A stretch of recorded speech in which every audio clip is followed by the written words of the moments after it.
Chers amis de la chaîne Barça, aujourd'hui soyez les bienvenus dans cette nouvelle vidéo où nous vous apportons aujourd'hui la vidéo que vous attendiez. Quelle composition? Quelle équipe Hansi Flick va-t-il aligner pour affronter Copenhague en cette journée de mercredi? Demain mercredi, la Ligue des Champions se termine et le Barça doit se hisser dans le top 8. Pour cela, il devra battre Copenhague. Et en plus, avec une large différence de but, car il a beaucoup de poursuivants et de nombreux rivaux devant lui, également pour se battre pour cette place, pour être parmi les 8 meilleurs. Je te demande d'appuyer sur le bouton j'aime, sur le bouton like, explose-le, partage-le avec tes amis. Cette super vidéo, reste jusqu'à la fin et laisse-moi un commentaire à la toute dernière minute. Qu'en as-tu pensé? Et je veux aussi savoir quelle serait ta composition possible.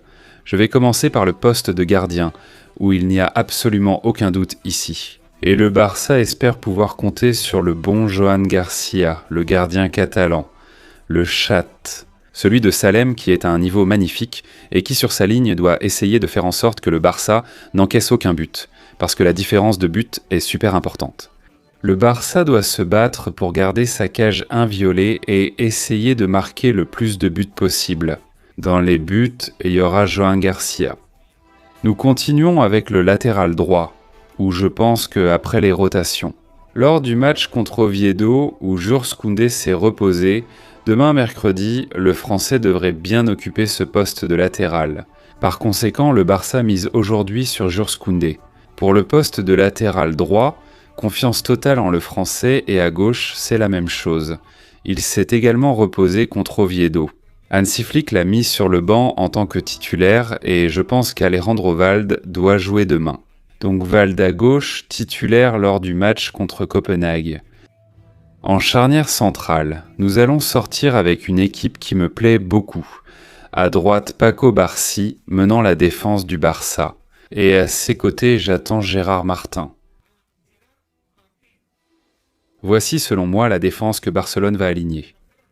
Défense, Kouarzi, axe droit, Gérard Martin, gauche, Koundé, droite, Alejandro Valde, gauche, Joan Garcia au but.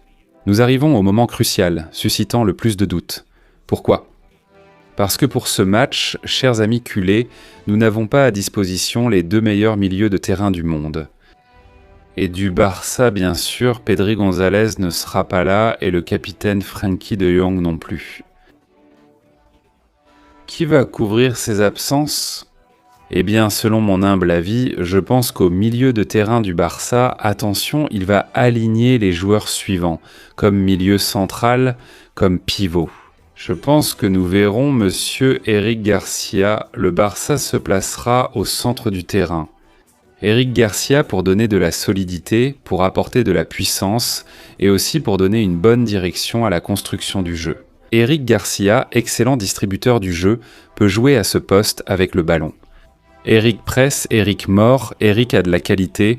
Je vois Eric demain au milieu de terrain, là où je le vois aussi à la base. Ce n'est pas Amar Casado, je pense que nous avons besoin de joueurs verticaux avec de la qualité et du but, avec un bon pied pour faire des passes décisives. Je pense que Casado va rester sur le banc et mon choix pour la base, même s'il joue plus avancé, c'est Dani Olmo. Mon choix là au milieu de terrain serait Dani Olmo, dans ce milieu de terrain du Barça, que je trouve merveilleux. Eric Garcia et Olmo. Et en milieu offensif, attention, moi je placerai à ce poste l'homme du moment, Fermín López. Le footballeur qui est sur le point de prolonger avec le Barça et d'améliorer son salaire et ses conditions avec le club. Il l'a mérité, il l'a gagné. Un gars qui a déjà, c'est qu'il a déjà. Double chiffre en buts et passes décisives. 10 buts et 10 passes décisives pour Fermín López, en ce début de saison. Nous sommes à la moitié et ce sont des chiffres prodigieux et Dani Olmo a aussi déjà marqué beaucoup de buts d'affilée, beaucoup de passes décisives. Les deux sont dans une grande forme et je pense qu'ils méritent de jouer comme titulaires. Tous les deux. Au milieu de terrain avec le bon Eric Garcia, j'aime ce milieu de terrain, je le vois avec de la qualité, je le vois avec de la hargne et je le vois avec de la subtilité. Pour élaborer et finir les actions en but, c'est ce dont le Barça a besoin demain, contre Copenhague. Donc, pour l'instant, l'équipe. Dans les buts, Joan Garcia, Koundé Valdé, Gérard Martin et Paco Barsi. En défense et au milieu de terrain, Eric Dani Olmo et Fermín López. Je pense que c'est une bonne équipe, bien construite pour rivaliser demain au Camp Nou contre l'équipe d'Ares. Et passons à l'attaque, allons avec l'homme qui a marqué un but fulgurant le dernier jour contre Oviedo. Nous parlons de Lamine Yamal sur l'aile droite. Lamine Yamal revient jouer avec Barcelone en Ligue des Champions de ce côté, et je pense qu'il arrive à l'un de ses meilleurs moments. Pourquoi ? Parce que Lamine Yamal, famille.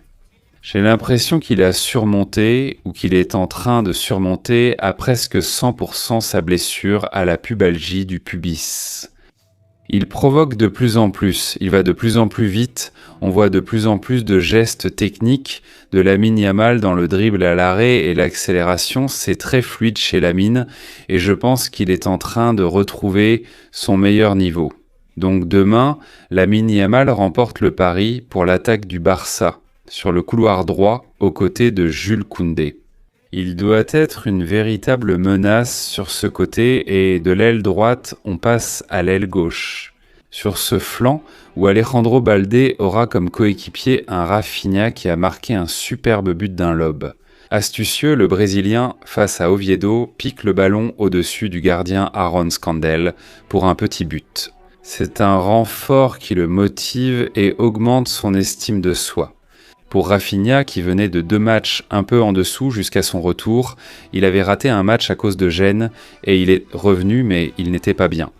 Et je pense que ce but contre Oviedo tombe à pic pour que Rafinha Je pense qu'il va s'imposer comme l'un des leaders incontestés sur le terrain. Rappelons les absences de Pedri et Frenkie. De Jong Rafinha est l'un des capitaines ou capitons et il est l'un des piliers de Hansi Flick sur le terrain. Pour essayer que le Barça remporte le match comme il le mérite, avec des buts et avec autorité. Rafinha sera titulaire demain en pointe de l'attaque du Barça au poste de numéro 9. J'ai un doute parce que Marcus Rashford n'a pas joué une seule minute. Pas une seule minute, Marcus Rashford contre Oviedo, dans des conditions normales.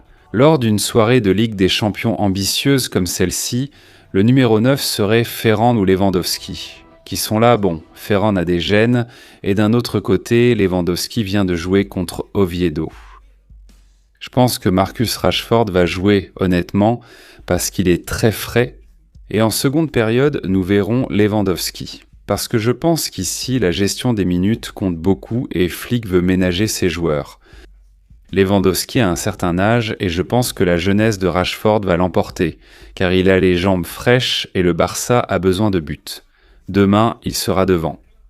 Donc, ma ligne d'attaque serait Marcus Rashford, accompagné de Lamine Yamal et de Rafinha comme avant-centre, Marcus Rashford en pointe pour Barcelone en seconde période.